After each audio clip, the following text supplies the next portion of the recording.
Hello, hello, hello. Welcome back to my channel. Welcome back to my channel. Um, Let me introduce myself for those who do not know who I am.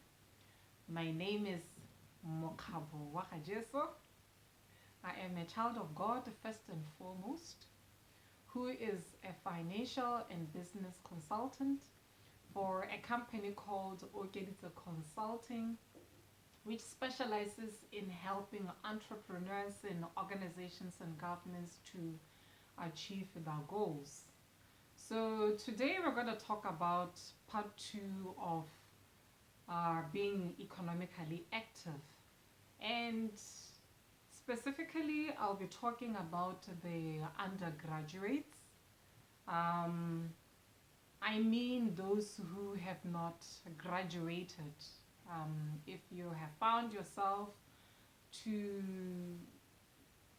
have dropped out of school for whatever reason, whether misfortune or any reason that caused you to drop out of school or not complete your school and graduate, I'm here to tell you, please do take courage. Do take courage because some misfortunes in life actually bring fortunes. Some misfortune in life bring fortune in life. So please do take courage. Do take courage and be economically active. Um, I'm gonna share a story with you before I give out ideas on how can the undergraduate um, participate economically. Reason being, it's because some things when they happen to people, they may think that they're misfortune when they're misfortunate when actually there is a hidden treasure within them that is yet to be discovered. I'll share with you a story of an undergraduate that I knew, that I knew personally, and um, this is for the glory of God. First let me start by telling you this. This is for the glory of God. This undergraduate who had to drop out of school is my late grandmother. She used to tell me a lot about herself, when she was alive. She would tell me, stories of her childhood, even of her adulthood, what she went through. So she shared with me that her parents took her to school in another country, which is our neighboring country, South Africa, where she used to school in a Christian school, uh, which was a boarding school. So one day while pursuing her studies, she said she was called at the principal's office, and back and then the principal then was a priest, was a father. She gave her a letter and said, your parents want you back at home. They said they have found you a husband. You are going to be married. You cannot further pursue your studies. So I was shocked. I was like, and what did you say, my grandmother? She's like, well,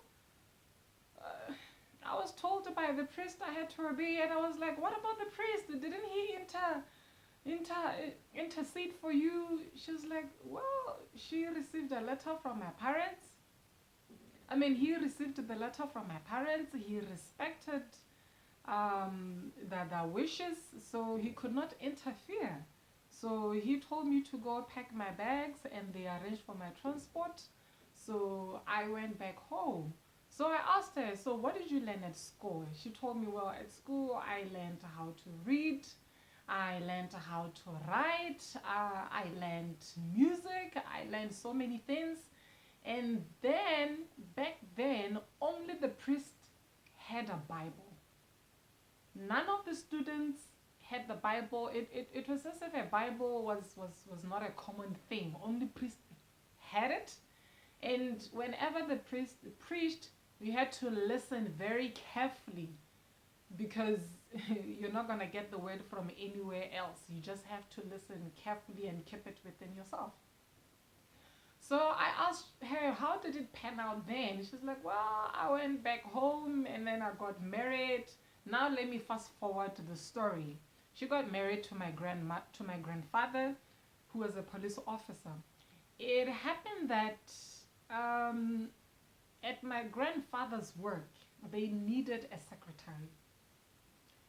They could not find anyone who knew how to write, who knew how to read, who could speak Afrikaans. And guess what? A word went around that my grandmother had all these skills and gifts. And my father's supervisors, my grandfather's supervisors asked my grandfather that, can you kindly invite your wife over? We heard she's quite a remarkable woman. You know, she can speak Afrikaans. I mean, we don't speak English very well, so it will be an advantage for someone who understands our language. Our secretary must know how to write. She must know English. So she seemed to be the perfect candidate. So guess what? That's how my grandmother got the job of being a secretary. My point here is, what I perceived to be misfortunate was actually a fortune to my grandparents. You know, the gifts and the talents that she got from school, that she developed and learned from school, actually brought income to their family. And I was told that because of her singing experience at school, when my grandfather retired and went back home, my grandmother used her singing skills to teach the church how to sing, because when she got there, they didn't know the hymns and the hymns. They didn't know how to sing. They didn't understand the notes. So she understood the notes, the musical language. So she managed to teach them very well. Well, she didn't monetize her singing skills, but she monetized her writing skills, her typewriting skills, and being a linguist also, you know, was an added advantage. So that's how she monetized her skills. So I'm just giving you an example with someone who was very close to me that I knew personally. I don't want to give a story of someone that I don't know. So if she was here, she will tell you, well, this is what happened to me. It actually worked out for the good. So another story that I wanted to tell you is yesterday while I was driving, I saw some young men by the road. You know, quite a young man in their 20s. Let me just say in their 20s. You know, they didn't look like they're in their 30s. So they were stopping my car, and I wondered, what do they want? And they pointed towards my left. When I looked, I saw a pile of firewood. So my daughter asked me, okay, mommy, what are they doing? And I told her they're advertising themselves, they're selling firewood. And then she said, why do people need to buy firewood from people? Can't they go and fetch the firewood for themselves? So I told her, no, my baby, these people have actually brought the goods to the people. You know, you can see that we're just driving by the road. It's not everyone who has an axe. It's not everyone who knows how to chop wood. And it's not everyone who is willing or have the courage to actually go to the wood and chop wood. So these people that are actually helping, you know, they're actually helping us. It's winter. So they're actually helping us. They know how it's like to live in cold weather. So we should actually thank them. If I had cash with me, you know, I would buy the wood, you know, and make fire, you so that we keep ourselves warm. So, good people, I don't know your reasons of dropping out of school, but one thing that I have learned, if you look within yourself, because God is the giver of gifts, He's the giver of talents. Some things you may take them lightly, like knowing how to chop wood, which was a chore that almost every boy and girl used to do when we were young. You may be taking that for granted. While someone may need, wood out there, they're just wondering, I'm feeling cold, but where can I get firewood from? You may be taking that skill for granted, or overlooking it, not intentionally, but I'm here to encourage you. Look deeper. Look deeper in your skills. That linguistic skill that you have. Way back then, my grandmother used it to get a job with it. You can even monetize it in these days. I've seen some people advertising themselves as translators, into a foreign language, which maybe you want to write a book in, or maybe you want to hold a conference in the nation, or for whatever reason that the translation may be needed. I've seen translators in social media, so you may be a linguist and taking that for granted. So please get connected and use those skills. Who knows, someone out there may be looking for your skills and services. So please be encouraged.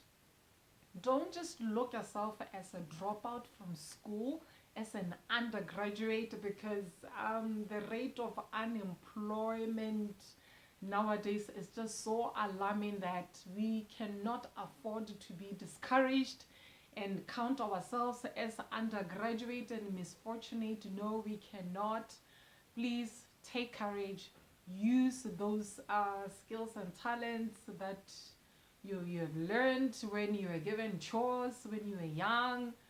Someone out there may be in need of what you possess. I hope I managed to encourage a lot of you. And if you have been blessed by this video, or you know someone who will be blessed by this video, please kindly share it with them. And do subscribe to my channel so that you do not miss the next episode. And I thank you very much for your attention. It is highly appreciated. I would really like to reach as many people as God wants me to reach. Please do subscribe and share this video. And thank you very much for your attention. I will see you in the next episode. Goodbye.